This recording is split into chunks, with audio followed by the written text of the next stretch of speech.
magkakahoy, mga illegal logging. 7.5 niya. 7.5 na. Yan po yung mga illegal logging na magkakahoy.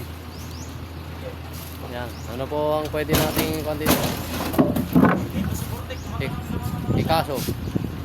Illegal logging.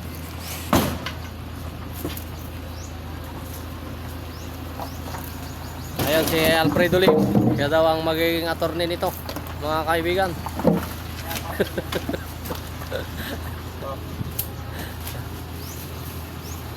Ayan mga kaibigan, natapos din yung kanilang pagbababa ng 1,000 board feet na kahoy.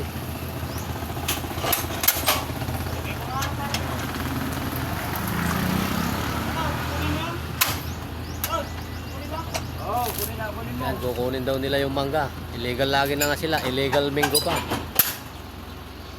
ang kanilang binabala.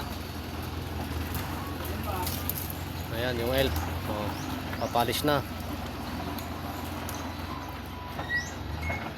Ayun si Fred, ngiting tagumpay. Ayun.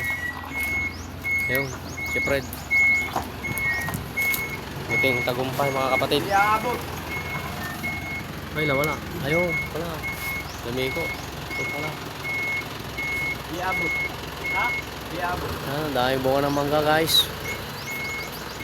Magnanakaw daw sila ng mangga. Ayan, sa kapitbahay. Pero kaibigan naman natin yung may-ari ng mangga, kaya hindi naman magagalit. Ganun bala, ganun. Yan guys, so yan na yung yan na yung magnanakaw. Oh, tama. Nabinat eh, tatamaan ako eh.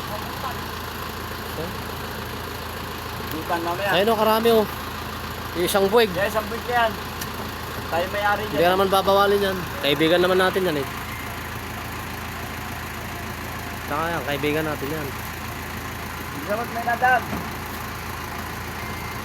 Wala ka. Tama na. Natatakot na yung nagnanakaw ng mangga.